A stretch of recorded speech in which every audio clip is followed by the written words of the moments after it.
ढेर दिन भइल चेहरा देखा जा छतवे पखार बानी गलिए में आ जा दूगो आम रखले बानी ये कहूँ साधा जा। नमस्ते प्रणाम। तो काल चल बा गाइस। तो कैसे गाइस आप सब, आई होप all अच्छे हो गाइस। तो गाइस आज के एक और इंटरेस्टिंग ब्लॉग में आप सभी का स्वागत है गाइस। तो अभी हम आ चुके हैं कुंवर स्टूडियो जो कि हमारे राजा भैया का है।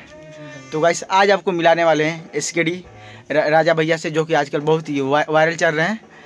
तो गाइस अभी स्टूडियो में भैया का रिकॉर्डिंग चल रहा था, तो गाइस भैया बैठे हुए हैं। तो गाइस मिल गए भैया, तो सोचा हम एक ब्लॉग बना ले।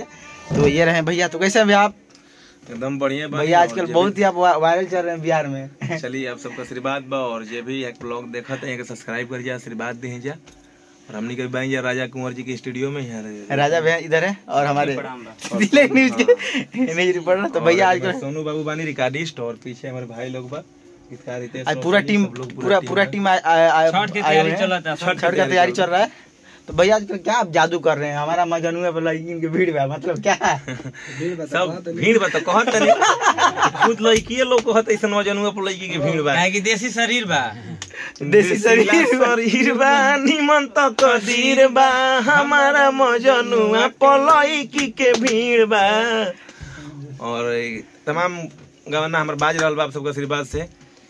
अरे की देखला ढेर दिन भइल चेहरा देखा जा छतवे पखार बानी गलिए में आ जा दूगो आम रखले बानी ये कहूँ साधा जा। तो गाइस भैया आजकल साफ सुथरा गाना लेकर आ रहे हैं और बहुत ही ज्यादा भैया गाना वायरल चल रहा है। और गाइस भैया फिलहाल में एक न्यू स्कॉर्पियो लिए हैं भैया।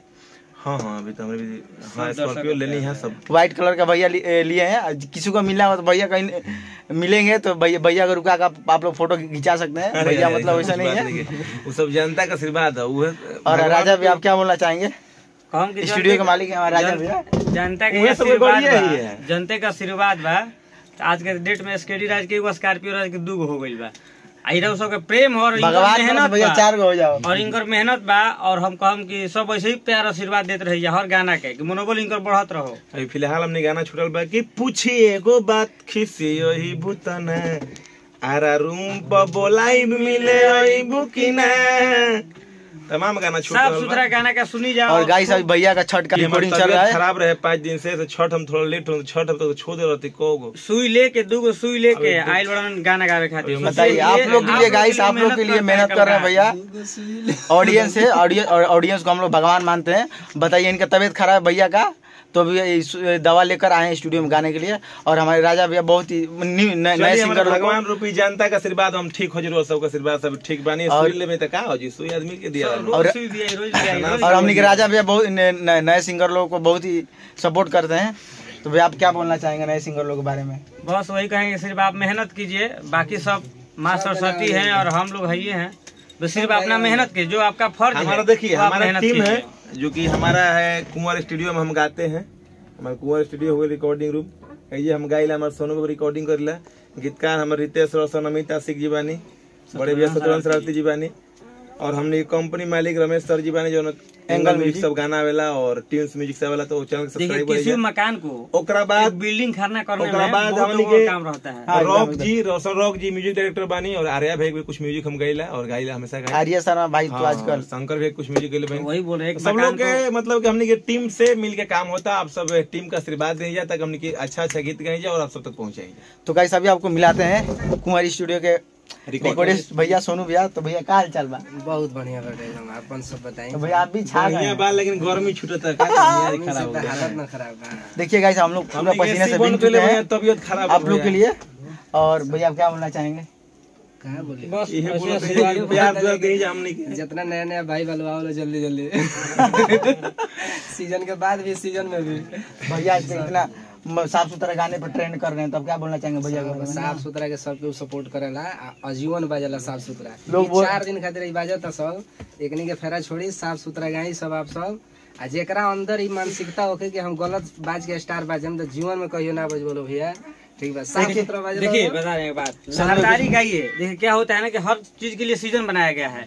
देवी गीत के लिए माँ का भजन गाइए, साफ सुथरा भजन गाइए। छठ में छठ गाइए, छठ गाओ जैसे लगन आता है उसमें नमकीन गाना गाइए। गाइए थोड़ा सा नमकीन होना चाहिए, जरूरी है। क्योंकि देखिए आरती में ऑर्केस्ट्रा में डांसर थोड़े नाचेगी, थोड़े बोलेगा ओम जय जगदीश हरि, उस पर थोड़े डांस करेगी। उसके लिए गाना बनना चाहिए, बाकी पर्दा में बनना चाहिए। ये नहीं है कि पूरा मेरी माँ बहन घर के बगल में ऑर्केस्ट्रा लगा हुआ है और खुद शर्म के मारे नीचे मुड़ी करना पड़ रहा है। मरले ओठा लाली बानी अरे की जनता जता जा छतवे पखार बानी गलिए में आ जा आ दूगो मोर खले बानी एक साधा।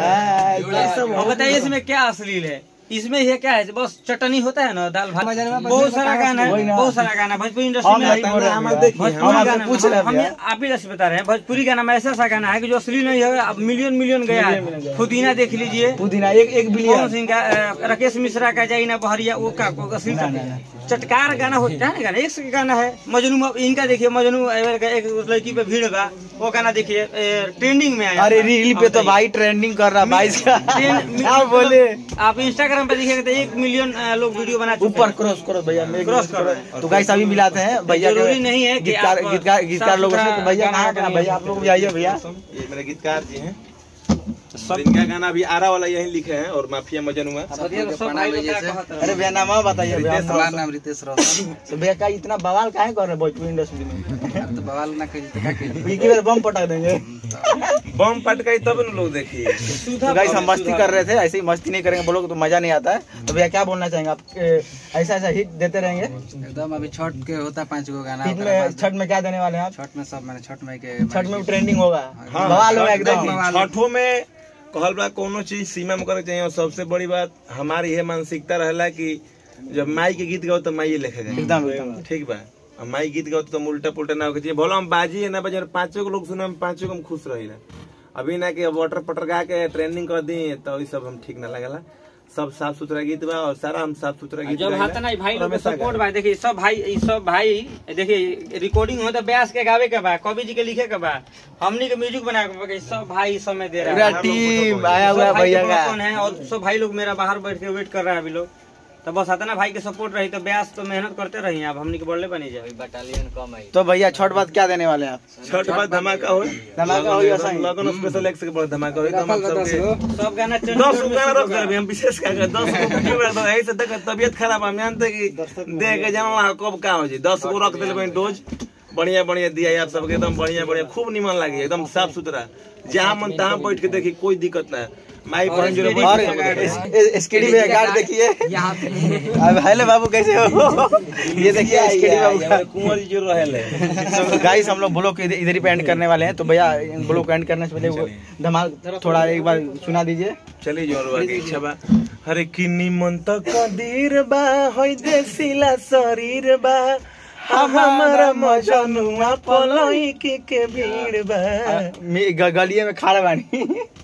अरे की देखला ढेर दिन भइल चेहरा देखा जा छतवे पखाड़ बनी गलिए में आ जा। तो भैया आप हमारे चैनल के बारे में क्या बोलना चाहते हैं? और जो भी यहाँ ब्लॉग देखा था आप सब सब्सक्राइब कर जा, आशीर्वाद दिया ताकि यहाँ के ऐसे अच्छा ब्लॉग बनाई। और हमारा आसान विश्वास बा कि यहाँ अच्छा के ब्लॉग बनाई और अच्छा सपोर्ट करो। तो गाइस मिलते हैं नेक्स्ट ब्लॉग में, तब तक आप सब एंजॉय कीजिए।